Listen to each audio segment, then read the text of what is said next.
trying for that head clinch. You see, he's trying for that clinch. I don't want to be in the clinch. That's what we're doing, okay? But as I do that, I don't want to fight. I don't want to fight him. So we'll go slower. I have to yield. My body has to yield. Wherever I go, I gotta fit. Don't force your way into things. Fit inside, and you'll feel pressure. I feel pressure here on the inside. I feel pressure here, right? I feel my feet being compromised, okay? Those pressures are telling you where you can go so that you can be soft on this, okay? So, you feel that, Tristan? Right. We go, I fit inside, I'm fitting inside those holes. There's a little pressure coming forward, so that tells me where I need to take off. So he kind of feels like he's giving air when he falls into that, okay? So let's work on that. Try it again.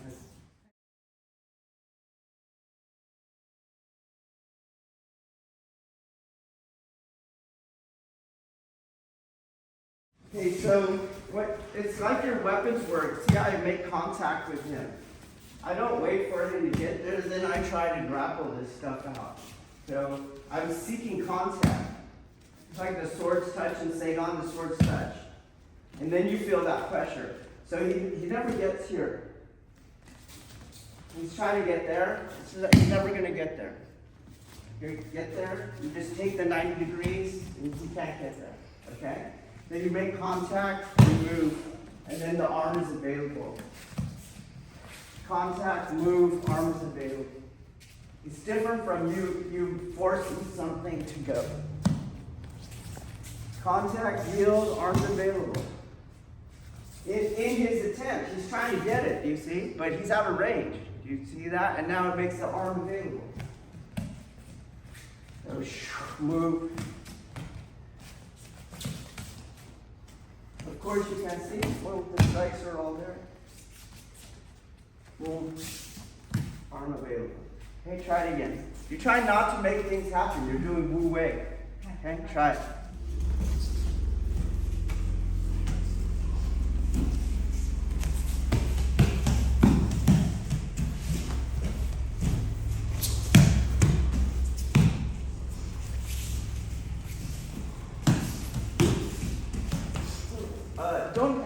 Try not to have your Aikido stance. I don't know what I'm going to do yet.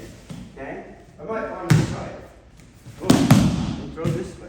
I don't know where I'm going to go. This is just no clinch. Boom. Just stand normal.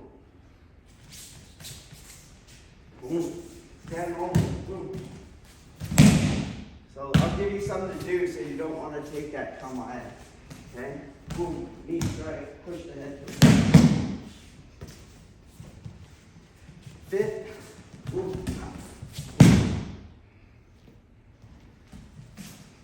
Fit. Boom. Okay, try it.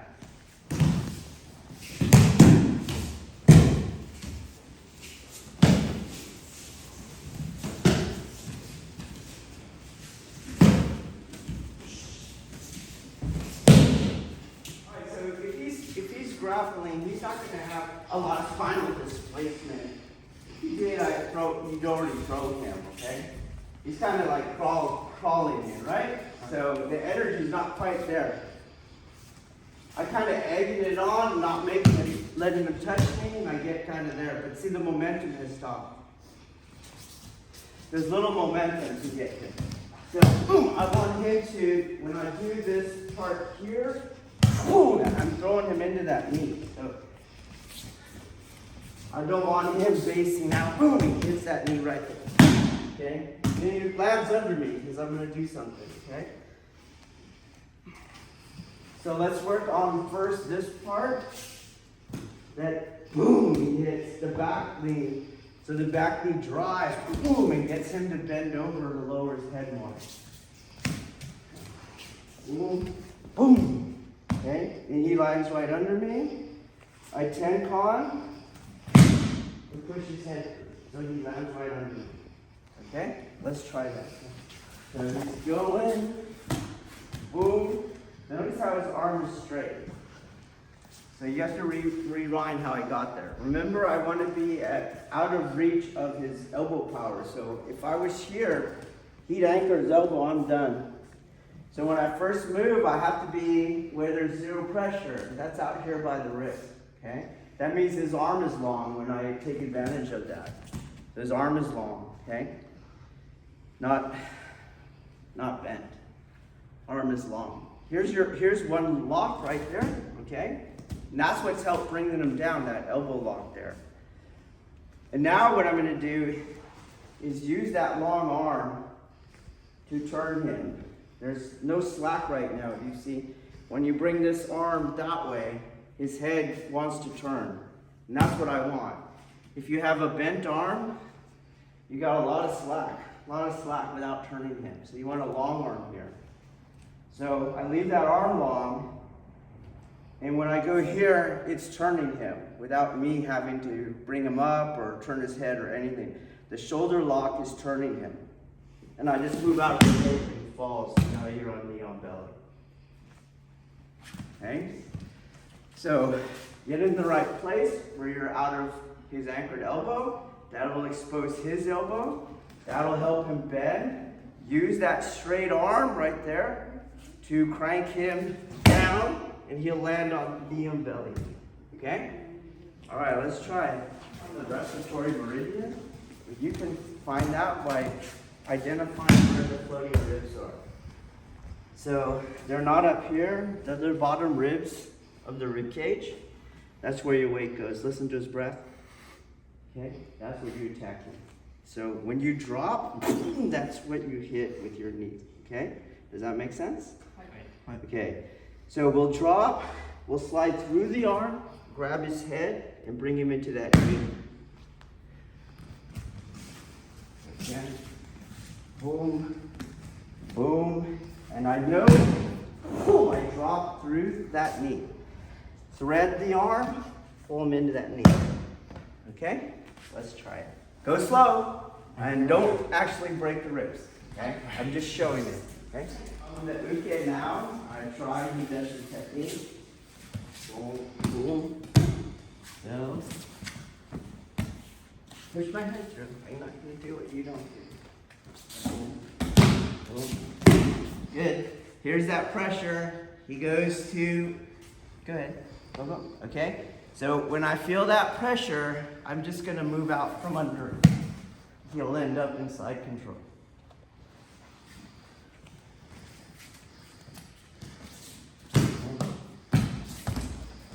Go for it. Boom. He'll end up, okay?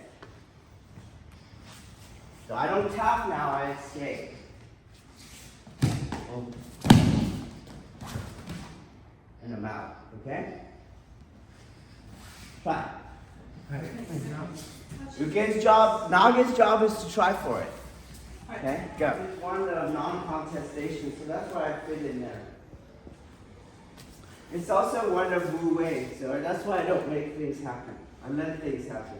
Where they are, that's where I go. Okay? So it's free movement. So this is where we were going, so that's why that's there. And then if he starts to counter that, I just fill the space, you see? I don't need to, the same way I don't have to make something happen there and force yawn on yawn. Same thing, I go in the middle, rewind. This arm is there, and it's telling me, don't go here. You see that? I go around the arm, so he won't feel anything. And it'll be on before he would know it. Now, as he moves away, I just fill the yin space. It's effortless, okay? So look for that yin space, not the yang. There's the yin space. Boom, boom. See, I almost had it, got a hold of him, just because I didn't push on him. And then you just fall into this space without manipulating anything. So what I mean by that, he's gonna have a frame of some kind. You see that? Or I go around the frame. Okay? As he starts to get out of it, he's gonna have another frame right there. So I go around that frame. I'm always going in the yin space. Okay? Try it again. And you can see that as I'm doing all this stuff, there's not really a gap. I just flow with him as he's moving. Do you guys got that? I want to feel that. So, boom, boom. I almost got it, you see? Almost got it without the strike. Right? I can feel his, right, Tristan? You feel your ribs? They're right there. Now he has to really get out of it, okay? And then I just fall into that. There's no gap that opens up. There's no muscle tension that's opening up, okay? So we'll do one here. Because there's no gap, I'm gonna take this arm that's here. That's the arm that I'm gonna take control of. So I move it, and I go for the gift wrap, okay? Work that gift wrap here. So we'll work on that first arm. Boom, boom. I'm going around his energy so that he doesn't push on me. Not doing this, right? Go around, I try, he moves, I fall into the space, and now I go back to that arm. You push it across his face like that. Swim in, capture it. You have the gift wrap now, okay? So one more time. I'm not pushing on it here. I'm trying to go around it. He gets out of the way, and now I come and push that in across his body. It's under my weight now. It's not perfect, but it's setting up incrementally. Then I seek control of it, over it. Come down to the wrist. You can push it in place now underneath your body, and you have a gift wrap here. So you have an arm isolation, okay? Let's work on that arm first. And as long as you fall into the in space, that arm will be there for you. If you're tense and you push, you're gonna have a delay, the arm won't be there. Okay, try it again. So we already saw, like at Speed of Life, this thing is on, it's done, okay? But as I said, if you like push and force things, it's gonna cause a time gap, which will amount to a space gap, okay? So when he goes out, he can see how he pulled his shoulder down. Do you see that? That happens because of the space gap. I go here now, oh, too late. But as you're moving and he moves, do you see how that keeps his arm there, okay? But stuff happens, no big deal. So let's say he pulled that shoulder all the way, do you see that? Okay, we'll clear that arm this way in that corner there. Right there. Okay? And now we have this arm moving. This arm's isolated. So one more time how I did that. He's gonna try to pull his shoulder to the mat. Oh, that now makes that arm pinnable. Okay? So as he goes to do it, there's that gap. Just smash that thing on his body like that. Normally he needs his frame here, but this time the elbow is between my legs because I went around it. Then finish this. Don't worry what this is doing. Finish the right arm pin by taking his head and moving it towards his fist. Now he loses leverage on the elbow. Now this is easy. He has his arm strength, stay at the distal end, 2-on-1, and work the mirror cone. One more time. I'm trying for my thing. He goes under. See where his elbow is? Put your groin on that elbow. Finish the trap. This is over by the time he figures out. Okay? Slow on the lock, quick on the tap. Try it.